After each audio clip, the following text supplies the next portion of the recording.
The Campaign to Stop Opioid Killers, a Pecha Kucha by Helen Marsh, made for Professor Christa Teston's English 4569, Digital Protest and Online Activism at The Ohio State University.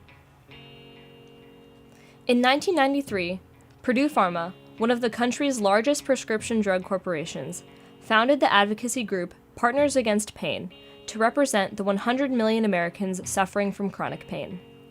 Their objective? To push for medical professionals to treat pain as a serious medical issue. People were desperate for pain relief, and drug companies saw an opportunity for a sales increase.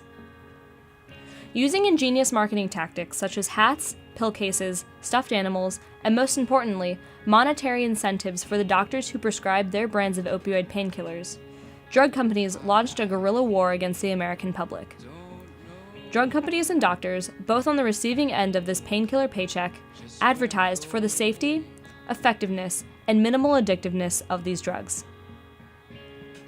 The drugs proved highly effective.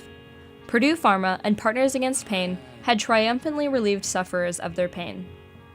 Over the next decade, prescriptions skyrocketed, and by 2012, doctors had written over 259 million opioid painkiller prescriptions, enough to give an entire month's dose to every adult in America. Vicodin, Demerol, Percocet, Oxycontin. You are probably familiar with at least one of these drugs. If you have not taken one of these yourself, you likely know someone who has. As totally legal, common household names, these drugs must be safe. Surely, if they were not safe, people would not take them, and they never would have been legalized in the first place. As prescription sales increased, so did the number of deaths caused by opioid painkillers. When the public realized that this was no mere correlation, that opioids were killing not only pain, but people, doctors began frantically pulling back prescriptions and restricting users' access to the drugs. However, when doctors began to withdraw prescriptions, those already addicted to opioid painkillers turned to its twin on the streets, heroin. Because heroin is far cheaper and easier to obtain than legal opioids, addicts ravenously consumed the illegal drug. People who are addicted to prescription opioid painkillers are 40 times more likely to be addicted to heroin. Today, people are dying from heroin overdoses at 5 times the rate that they were in 2000. In 2014 alone, overdoses killed more than 47,000 people, 61% of whom overdosed on some kind of opioid. Undoubtedly, a great portion of these individuals were hooked on a legal drug before turning to its illegal counterpart. America is amidst a veritable opioid epidemic with no obvious solution in sight. In 2007, 14 years after founding Partners Against Pain and aggressively marketing their products, Purdue Pharma pleaded guilty to lying about Oxycontin's safety and addictiveness.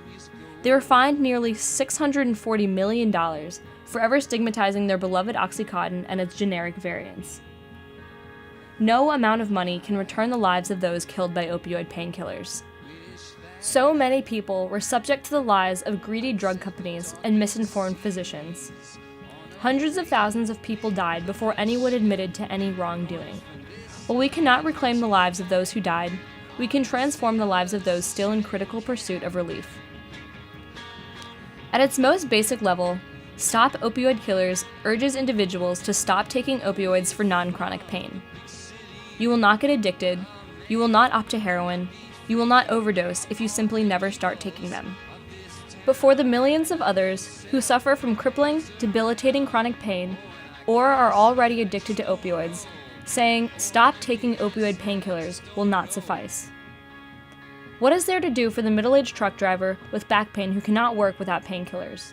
Or the bedridden 12-year-old constantly in recovery from life-maintaining surgeries? Or the college student who began taking painkillers after a sports injury but is now hooked on heroin? This campaign does not tell people affected by opioid painkillers to tough it out, or to deal with chronic pain, or to just stop taking the drug to which they are addicted. This campaign urges medical professionals to find an alternative remedy for chronic pain, and this time, not for monetary gain. I believe that there is a team of scientists out there brilliant enough to discover a painkiller that is just as safe as it is effective. One possible alternative has already emerged in the foreground of American social and political discourse: medical marijuana. Although a fairly contentious issue, Marijuana has been legalized for medical and recreational use in several states. An observational study spanning from 1999 to 2010 showed that states with medical cannabis laws had a 24.8% lower annual opioid overdose mortality rate compared to states without medical cannabis laws. That is to say, that fewer people fatally overdose on opioids in states that have already legalized medical marijuana. Whether or not medical marijuana will serve as an effective alternative is unclear without further investigation. Stop Opioid Killers hopes to foster a forward-thinking American public who will support ongoing cannabis research as well as fundraise for opioid abuse research and educational organizations, and consider the well-being of those already addicted to opioids, both legal and illegal. Addiction recovery is a long, lonely, painful process, as is watching a loved one endure any stage of the addiction process. To address the issue of those already addicted, we can look to champions of recovery, individuals like Russell Brand, and organizations like the Ohio Addiction Recovery Center. Actor and opioid addiction survivor Russell Brand said, "The only way to help addicts is to treat them not as bad people, but as sick people. The only way to help our neighbors, our friends, our loved ones who are addicted to opioids is to sympathize with their underlying issues and support them in their struggles with diligence, patience, and love." To mobilize this campaign, we must first start the conversation about legal prescription opioid painkillers.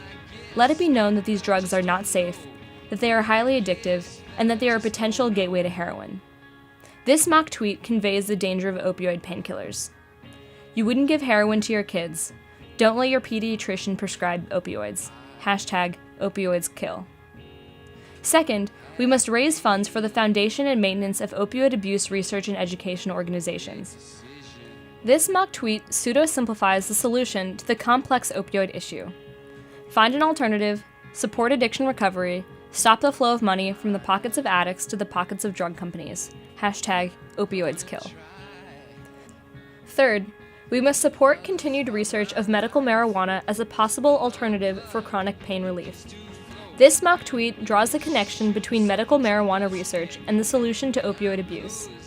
Support research for the ganja alternative. #OpioidsKill. Fuel the conversation, raise funds, and support research. Spread the word that opioids are not safe and that it is crucial we find an alternative to chronic pain relief.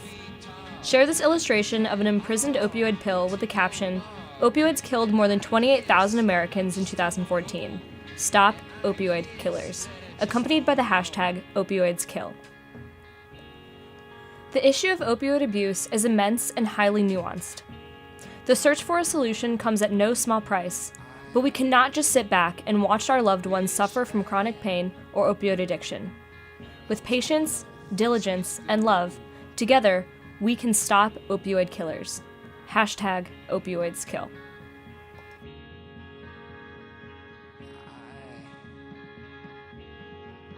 Wish that